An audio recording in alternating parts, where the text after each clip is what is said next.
आजकल लोग पूछते हैं कि पूजा करने वाले लोग ज़्यादा दुखी क्यों रहते हैं।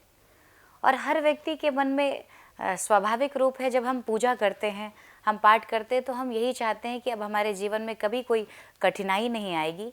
और यदा कदा यदि कोई समस्याएं आती हैं तो हम यही प्रश्न करते हैं कि आखिर पूजा करने वाले लोग ही ज़्यादा कष्ट में क्यों रहते हैं, दुखी क्यों रहते हैं। तो सबसे पहले हमें ये विचार कर लेना चाहिए। कई लोग आके कहते हैं कि उसने अपने जीवन में बहुत अपराध किया, फिर भी वो बहुत धनवान है, बहुत बड़ा आदमी है, और हम जीवन भर पूजन करते हैं, फिर भी हम कठिनाई झेल रहे हैं। तो सबसे पहले तो निवेदन करना चाहूँ आप सभी से कि धन, संपत्ति, वैभव, ये सब आपके पूर्व जन्म के प्रारब्ध से आपको प्राप्त होता है। यदि आपके भाग्य में है तो आपको वो मिलेगा। आपने जो भी पूर्व जन्म में कर्म किया है, कर्म की बहुत बड़ी प्रधानता होती है। तो यदि आपने जैसा कर्म किया है आपको वैसा ही फल मिलने वाला है। तो पूर्व जन्म में आपके जो भी कर्म रहे हों उसी अनुसार इस जन्म में धन, संपत्ति, वैभव की प्राप्ति होती है। दूसरा बात यह है कि पूजा करने वाले दुखी क्यों रहते। तो धन संपत्ति आपको सब जगह दिखाई भले दे रहा है, लेकिन यदि दुख विचार करें तो हम यही पाते हैं कि जो दूर से मुस्कुरा रहे हैं, अगर उनके जीवन में भी देखा जाए तो दुखी वो भी हैं। आज के समय में ऐसा कौन है भला जो दुखी नहीं है। और किसी ने बहुत अच्छी बात कही है कि कोई तन से दुखी, कोई मन से दुखी, कोई धन बिनु रहत उदास, थोड़े थोड़े सब दुखी, लेकिन सुखी राम के दास। सभी कहीं ना कहीं कोई ना कोई दुख पाले बैठे हैं।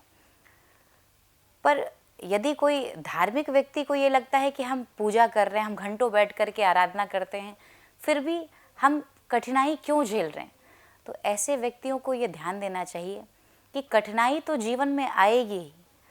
वो कोई भी व्यक्ति क्यों ना हो, वो कैसा भी व्यक्ति क्यों ना हो, जीवन में संघर्ष और कठिनाई निश्चित रूप से आएगी। तो हम पूजा करते हैं तो पूजा करने का अर्थ क्या है। पूजा हम इसलिए नहीं करते कि भगवान हमें धन दे दे, संपत्ति हमारे कठिनाइयों को जीवन से हटा दे, क्योंकि भगवान स्वयं इस धराधाम पे आते हैं तो उन्होंने भी कठिनाइयाँ बहुत झेली हैं। और आपने श्री राम जी का इतिहास पढ़ा होगा, आपने भगवान श्री कृष्ण का इतिहास पढ़ा होगा, तो हम यही पाते हैं कि भगवान कृष्ण तो छोटी सी आयु में ही भगवान कृष्ण ने कठिनाइयों को सहना शुरू कर दिया।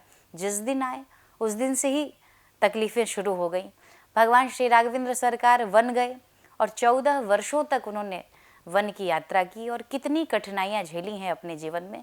तो जब भगवान के जीवन में कठिनाई आ सकती है तो हमारे और आपके जीवन में कठिनाई आए, ये कोई बहुत बड़ी बात नहीं। कठिनाई तो जीवन में आएगी ही। तो पूजा जो हम करते हैं, तो पूजा करने का आशय यही है। पूजा हमें इन कठिनाइयों से लड़ने की क्षमता प्रदान करता है।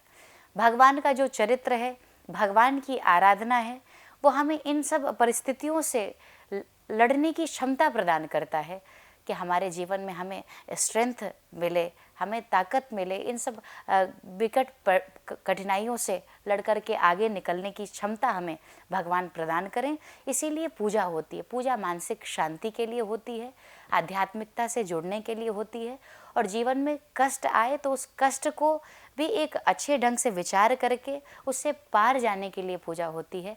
और यही हमें विचार करना चाहिए।